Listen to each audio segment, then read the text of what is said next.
Week 0 lived up to the hype. How else would you want to kick off the college football season but with some green beverages and Kansas State and Iowa State battling in Dublin? This week, week 1, all 16 teams in action. We've got it all for you on Inside the 12.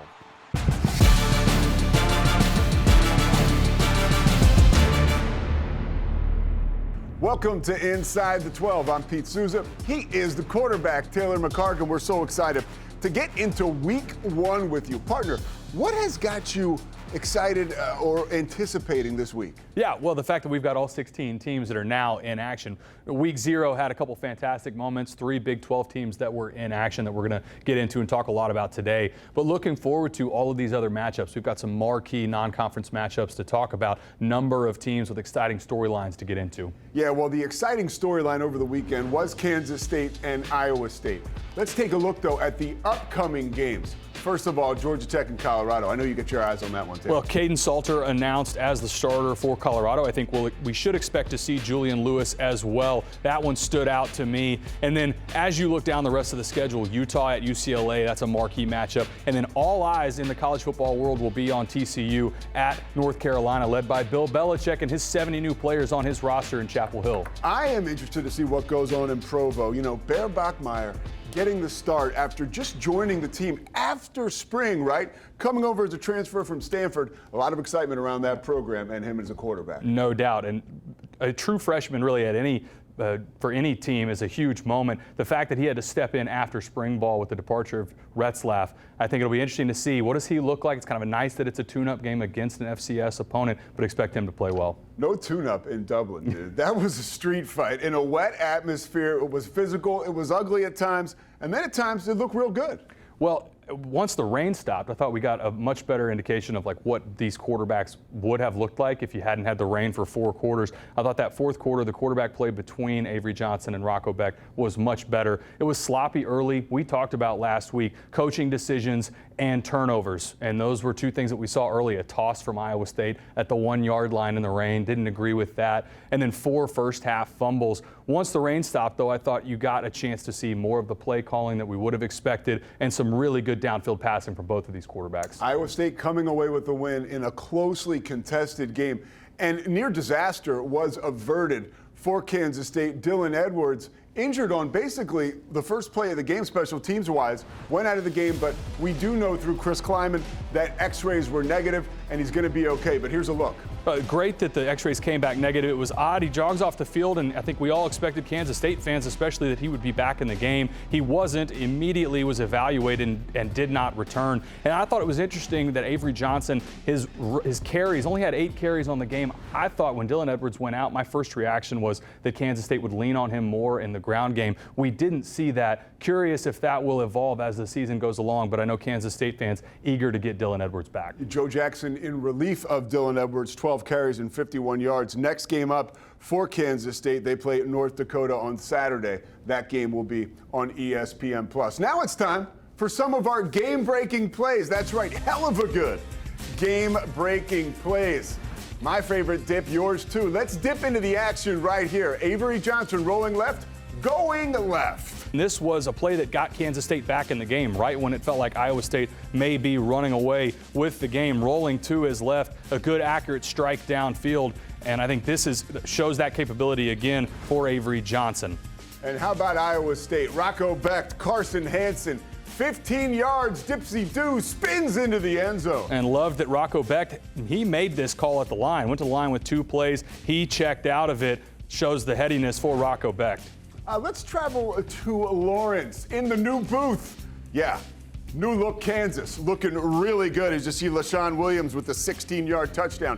That was breaking the 7-7 tie against Fresno State. All Kansas State after that. Good stuff by LaShawn Williams and good stuff for Kansas overall. I thought they looked sharp against Fresno State, dominating effort on both sides of the ball. Defense looked really good as well for Kansas. Well, we're all looking forward to seeing all of the quarterbacks in action coming up in week 1. When we come back, we're going to go to the quarterback room with our main man, Taylor McCargan, the quarterback. Talk about Rocco Becht, Avery Johnson, and the rest of the quarterback crop.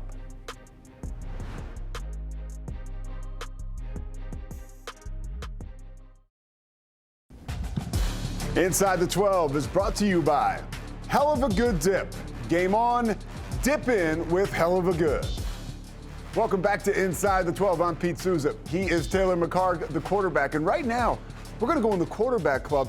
My question about this exclusive group is do you guys get smokers jackets or is there VIP access? I would know nothing about this club. Yeah, not that I'm aware. I mean, maybe we can get the Big 12 to send us some pins like this. We'll wear those during the show. But no, I thought week 0, the 3 that we saw on display, really good quarterback performances out of all 3. So you can nitpick a few things here and there. But I think it speaks to, again, the depth at the quarterback position for the league as a whole. We talked about that some last week. We will as the season goes along. But a good first performance for all 3 quarterbacks that we saw out of the Big 12. This is a great segment for football junkies. You're going to take us inside the film room, and we're going to start with Rocco Becht. Not exactly overwhelming numbers, 14 of 28 for 183 yards and 2 touchdowns. But delivering the ball down the field late what was most impressive. This touchdown to Brett Eskelson, I thought was maybe his best throw of the day. Look at this window right here. This is a tough throw. The defender between him and his receiver's got to drop that in the bucket over the shoulder. Little stop and go. I love the play design. Get the corner in conflict. Receiver Eskelson gets behind him. But this throw was fantastic in wet and rainy conditions from Rocco Becht. I thought he did a fantastic job delivering the ball down the field. What do you make of that when you see guy throws for 50%, just 2 touchdowns, sacked 4 times, but he makes those winning plays? How does he kind of stand out like that? Well, I thought early in the game there were issues with ball security, the fumbles that we talked about, and a lot of that was driven by the rain. It was a sloppy surface in Dublin. And I also thought the completions that he had later in the game, these were contested windows. I also thought, we talked about this a week ago, Iowa State did a great job leaning into their strengths with their tight end room. Their key departures at receiver from a year ago aren't there anymore. Thought they maybe lacked a little bit of explosiveness on the outside at receiver. Well, then what do? They go to the deepest tight end room maybe in the country. You saw 13 personnel, 14 personnel, 3 and 4 tight ends on the field, and that benefited Rocco Becht tremendously. And I'll say it one more time to drive this point home. The throws that he made late in the game down the field in contested windows, that to me, along with converting on 4th downs, that was the difference in the game for Iowa State. He's a special player. He does. He has No that doubt. thing that you guys have when you're good, you quarterbacks. Let's go to Avery Johnson. It was almost like the opposite of Rocco Becht. His numbers actually looked pretty good, but in watching the game, he didn't knock me off my feet. What did you see? I thought he did a nice job taking what the defense gave him. In this clip that we're going to show you, this was a savvy throw from Avery Johnson. He had some downfield passes that went for touchdowns, but this was a great throw, leading his receiver, the tight end, away from that defender. You see the corner crashing down on this over route. If he throws this ahead of his receiver, this is either an incompletion, a blown up player, or an interception. And if you watch how he throws this on the back shoulder, I thought was a fantastic job by Avery Johnson protecting his receiver. And I also thought, we talked a lot about last week, Iowa State playing that 3 high safety look. It's a 3-3-5. They keep everything in front of them. And Avery Johnson, I thought, did a really nice job of taking what the defense gave him. And I think the completion percentage that you saw, a lot of it was underneath throws. And the shot plays that were there, he converted on. Remember, there was a drop touchdown in the end zone as well that he threw on a great ball. So I thought Avery Johnson played really well, played within the system, didn't try to force it, which Kansas State fans will tell you a year ago, late in the season when he struggled, that's where it came from.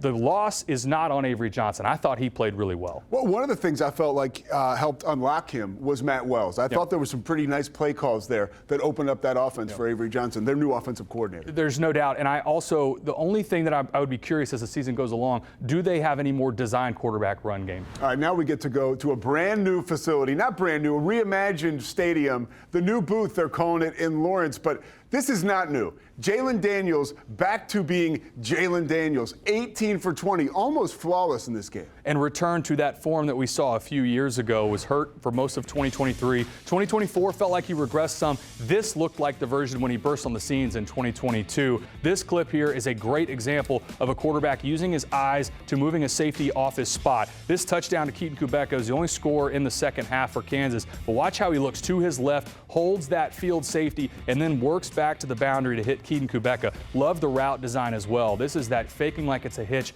burst to the middle of the field. But this is all about the eyes of Jalen Daniels and being patient. The other thing that I loved for Kansas in this Week 0 matchup, they had so many wrinkles from Jeff Zabrowski, the offensive coordinator, on selling either zone read or option, and then there were passes off of it, whether it was the wheel route into the boundary, flat to the field. There were so many looks that put the defenders in conflict positions because Jalen Daniels showed early in that game, as he has in his career, that he can run the football, and he's a danger with his legs. And I thought the play designs from Jeff Zabrowski were fantastic. The only thing that I would love to see for Kansas and for this offense as a whole in Jalen Daniels, take shots off of Jalen Daniels. He did take too many hits in this Week 0 matchup against Fresno, and as they move into league play, they've got to figure out a way to take some hits off of him. Yeah, because you know he's going to try to beat teams with his feet, so he's going to put himself in harm's way as far as that design is concerned, but you don't want him to do it right, like unforced errors, getting back there. Yeah, have to protect. This is a guy that has the capability to take Kansas not only to bowl eligibility, to really be a dark horse in this league, and they've got to keep him healthy in order for that to happen. All right, we're going to stick around. We want you to as well. Todd McShay going to get into the quarterbacking class and all the pro prospects in the Big 12. When we come back, we're talking to the best draft analysts in the country here on Inside the 12.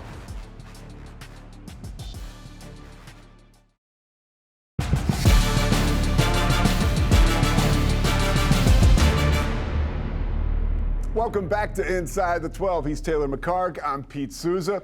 And we are so lucky to be joined by NFL draft analyst, host of The McShay Show on The Ringer and Spotify. There he is in the bunker. He's back in the bunker. Back to work time, off the beach for Todd McShay. What's up, partner? Not much, man. It's always good to catch up with you and Taylor. Good to talk to you again after the Manning Passing Academy. So it's like old home week here. We're going to start with the passers in the Big 12. A lot of quarterbacks, Todd. Quick question for you to start. Who is a marquee quarterback for NFL scouts and front office guys? And then on the back half of that, who is rising up draft boards that people aren't talking about? Yeah, it's a wild year, right? Like you go back to last year's class and we came into the season and there weren't like a lot of quarterbacks at the top. Nationally there are, and in the Big 12 there are too. Sam Leavitt, to me, he got better and better as the year progressed and went from a guy that they were kind of protecting early on and leaning on Cam Scatterboo throughout the year. And that part never changed. But he started to push things and become the aggressor and attack down the field. And obviously the injury to Jordan Tyson hurt what they can do and what they could do, I should say, in the passing game. But to see him, like the aggressive playmaking, the live arm, the ball just snaps off of his hand, and to see the mobility too, like almost 500 rushing yards. So to me, while he's only about 6'2", 200 pounds, he's an NFL quarterback. And I think if he continues to progress, whether it's in the 2026 draft or one more year in college, and he'll be a part of that Arch Manning, maybe Lenoris Sellers, DJ Lagway draft in 2027, he's going to wind up being, I think, a first-round pick when it's all said and done. So I'm excited to see him. As far as rising, like there's a lot of quarterbacks to kind of pick from here, right? But I love Sawyer Robertson at Baylor. I think this is going to be an intriguing year for Dave Aranda's team at Baylor. You look at that program, and they finally have a guy coming into the year that they know exactly what they have at the position. 6'4", 220, more mobile than I thought, to be honest, on tape, and the ability to throw accurately all three levels and on the move. I think he's a guy that not a lot of people are talking about right now, but we could maybe see him in the first 2 nights of the draft come next April. Todd, a guy that's already starting to garner some headlines this offseason for the draft next season, Spencer Fano from Utah. Mm-hmm. Where do you feel like his ceiling is for next year's draft? Really high, like OT1 high. I think he could be the top offensive tackle drafted. I really do. It's almost like watching Tyler Warren with like 40 more pounds on his body. I mean, the way he moves, and yes, he's got to get a little bit stronger and he's got to clean up his footwork a little bit, but you don't find many guys 300 plus pounds that can move the way that this young man does. I'm so excited to see him in his second year as a starter. And who would have thought, like Utah has potentially like 2 of the top 3 or 4 offensive tackles in the entire draft. And I think when it's all said and done, Fano could be a top 15 pick. You get a couple quarterbacks talking about offensive linemen. I got to calm you guys both down. It gets awkward. All right, what about skill guys? You mentioned Jordan Tyson. Who is the most prolific skill guy in this Big 12 class for NFL draft guys right now? It is Tyson. I mean, we saw what that offense was with him versus without him. 1,100 receiving yards despite the injury and missing some time.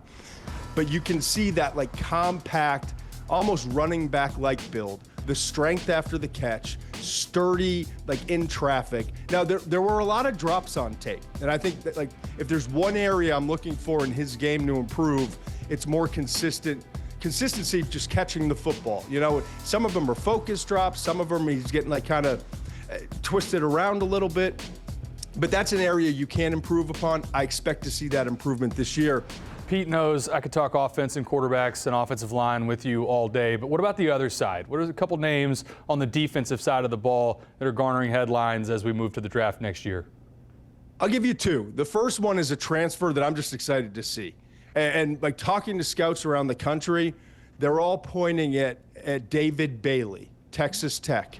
6'3", 250, just explodes off the line. He's got a lot of twitch.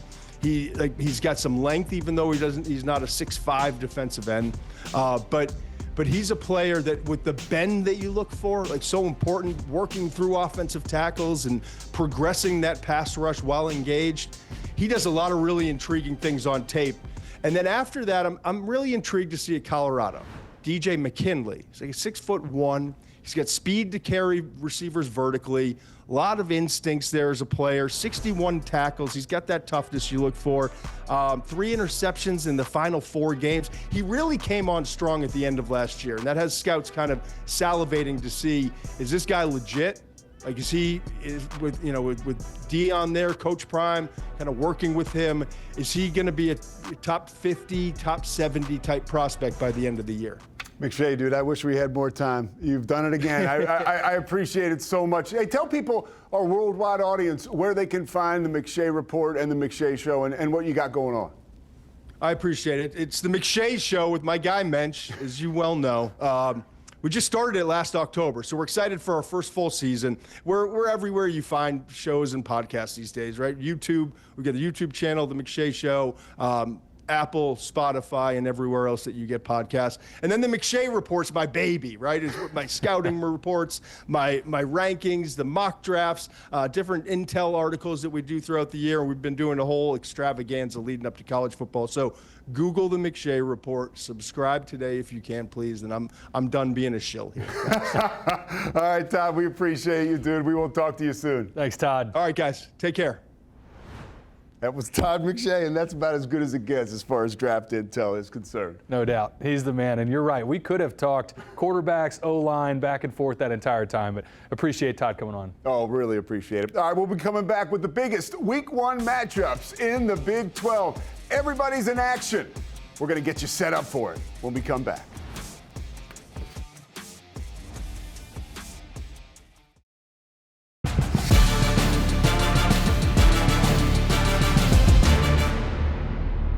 Welcome back to Inside the 12. Taylor McHargue, there it is, a full slate. And you made a great point. Some of these games fall in windows basically that are almost exclusive to the Big 12. Thursday, Friday, Saturday night, and Monday, the Big 12 has basically standalone windows in primetime. I think it's a fantastic opportunity for the league to showcase.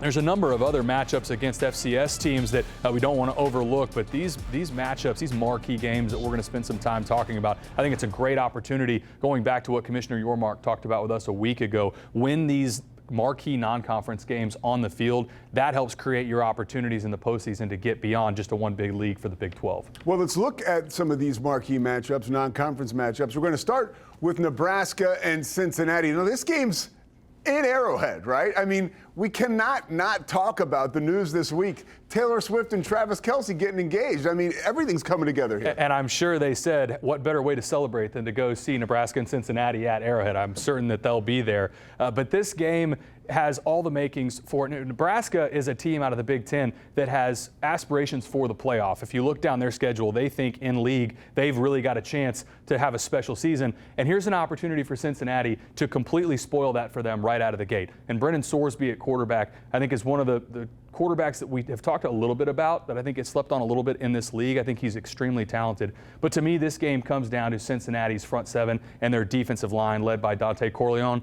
that unit has to move Dylan Raiola off his spot and create takeaways. That was a guy last year for Nebraska and Raiola. I know he was a freshman, but had some turnover issues. For Cincinnati to have a chance to win in this game, you want to play ball control, hit your shot plays when they're there, because they will be there, and then you have got to create some short fields and takeaways on Dylan Raiola. You talked about opportunities. Baylor has one along with the conference on Friday night.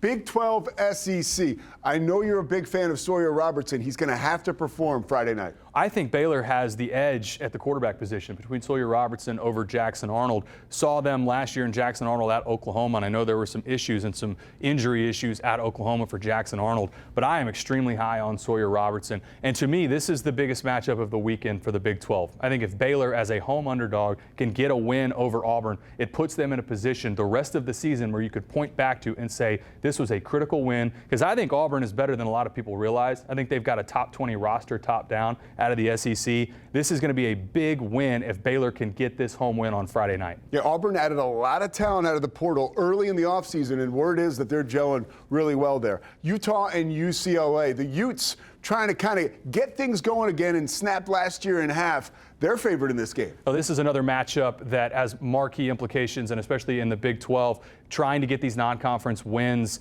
a chance against UCLA and Nico Iamaleava that comes over from Tennessee in the offseason. There's a lot of question marks in this game, and I think for me, the biggest one that I'm looking to see is how does Devin Dampier run the football for Utah? Ran for over 1,100 yards a year ago for New Mexico, adds that element. And I know Utah, this is a team that is built on playing good defense, run the ball well, tough, gritty teams. And this is a marquee matchup, a huge opportunity for Utah. If they can get this win, this creates some noise. And there's a reason why they're one of the favorites, still top 5 in this conference. The guys in Vegas seem to think that there's still a lot of pieces here for them to make a run in this league. But it starts week 1 with a huge opportunity against UCLA. Yeah, you cannot bet against Kyle Whittingham. Absolutely not. You can't bet against Bill Belichick either. I still can't believe we're talking about this. TCU and North Carolina. All eyes will be on that game Monday night. What are you looking for? Yeah, of all of these marquee games that we're talking about, this is the game that I'm most confident in the Big 12 team, and that being TCU here. North Carolina has 70 new players on their roster. They have completely overhauled basically every facet of their roster. And I understand Bill Belichick, potentially the greatest coach of all time, but that is a mighty lift to try and implement some changes at quarterback, basically every skill position. And for TCU and Josh Hoover, after throwing for almost 4,000 yards a year ago, I think they have the edge in almost every position group. And for TCU, the biggest thing that I'm looking for, can they find some balance? A year ago, they were towards the bottom of the league running the football. I know TCU fans expect a ton out of Josh Hoover. We said this a week ago. He's the only quarterback in the league that TCU fans may actually hope throws for less, because that means they probably ran the ball a little better this year. But I have high hopes for TCU. This is another dark horse in this league, and I expect them to look good and come out with a win in Chapel Hill. I mean, the schedule looks great, right? Cannot wait to get to this weekend. Of course, we will be back here to recap it all for you next week. For now, for the signal caller, Taylor McHarg, I am Pete Souza. Thank you so much for watching Inside the 12.